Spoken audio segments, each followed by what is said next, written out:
most, because you're defanging their whole war plan. The next big war is not terrorism, it's interstellar.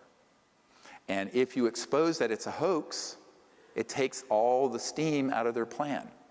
I said, yes, but if we don't, we're cooked, because there's no way you can have war that's interstellar and survive it. It'd be worse than mutual assured destruction, because the technologies are 1,000 times worse than a hydrogen bomb.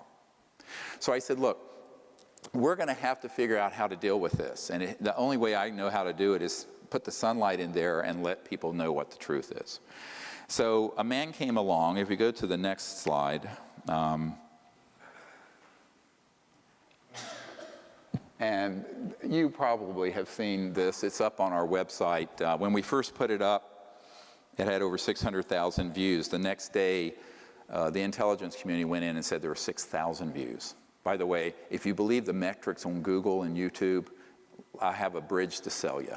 It's all can be manipulated because it moves you down the search engines. So when this hit, within a couple of days, had 600,000 views.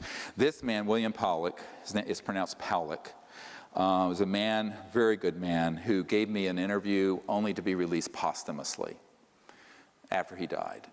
And not long, a few years ago, I got a letter from his wife, significant other, I guess, they weren't technically married, with a death certificate and a letter giving me permission, and he had passed away.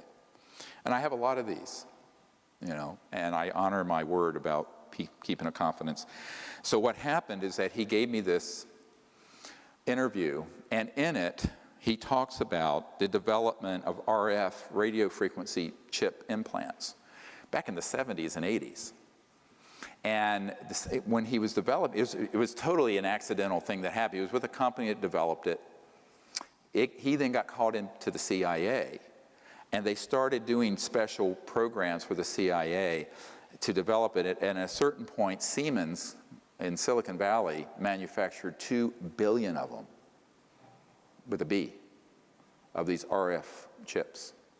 And the way they work, I mean, they can be so miniaturized, you could eat something with it, it has a radio free, and it can transmit not only where you are, but the really advanced ones have a neurophone capability to control thought and behavior. Very sinister stuff. So you can actually do a lot of psychological warfare with these RF frequency chips. Now that was the early stages in the 70s and 80s. Now you figure, 40 years later, they're more and more and more and more sophisticated. And as I've watched the whole UFO subculture sort of get involved with this whole fascination with abductions and implants, I went, yeah, but EG&G is one of the plants is on the edge of the Area 51. They're the ones manufacturing the implants that you're taking out of these abduction victims. Absolutely. They're not coming from outer space. They don't need that. If you're interstellar, you're transdimensional. If you're transdimensional, you don't need an RF frequency plant chip to track anybody, because their technologies are way beyond that. I said, this is human, 100%. And you better wake up. And so Powlick gave us this interview, and it was one of a dozen data points that I began to accumulate. And then, not many years ago, I get a document, the next one, which is chilling. Has never been shown. It's from the Strategic Studies Institute, think tank, and it's dated 1995.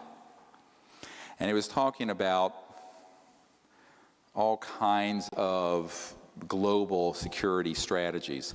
And you can look at it yourself, cult-programmed graduates, blah, blah, blah, who will be expected to participate in contrived UFO abduction scenarios. Listen carefully. Oh, we need the next one up. Strategic Studies Institute. Is it? I can't see the screen. Is it up? All right. So I loathe reading to people but this I will.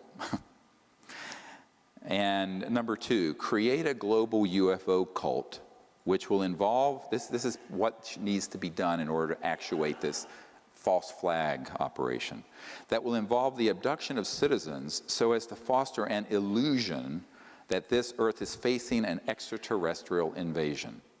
UFO abductees of preference will have an experience in computer technologies, since that expertise will be required in future technocratic RMA scenarios. Use of experimental drugs, holographic projection capabilities, directed energy technologies, I'll get into that in a moment, induced auditory input. These are the neurophones I mentioned that Werner von Braun said the most dangerous thing is the neurophone, non-local things that can be done to make people think they're having an experience when they're not. Input, experimental aircraft, well, that's just a euphemism for man-made UFOs, and special effects costuming and stagecraft, among other things, will be used to persuade the abductees of the reality of their circumstances. Official denials regarding these events will employ reverse psychology to ensure that all such denials are taken as official confirmation of an imminent and or ongoing extraterrestrial invasion. This is the next page. UFO abductees will be persuaded to worship their anticipated ET conquerors in cult-enforced religious fashion. UFO cult networks will be controlled by U.S. intelligence to limit infiltration and ensure that dissidents do not disrupt UFO long-term agendas. Uncontrollable dissidents will be assassinated, preferably by directed energy means. Dissociative satanic cult graduates will handle all such executions, i.e., when not actively lending logical and theatrical support to UFO abduction operations. Number 3, directed energy surveillance and weapons technology of all types and caps will be used for purposes of spreading fear and confusion in the population at large under deniable circumstances, for eliminating persons deemed adversarial to U.S. national security interests, and for spotting, assessing, and manipulating potential recruits to the RMA cause.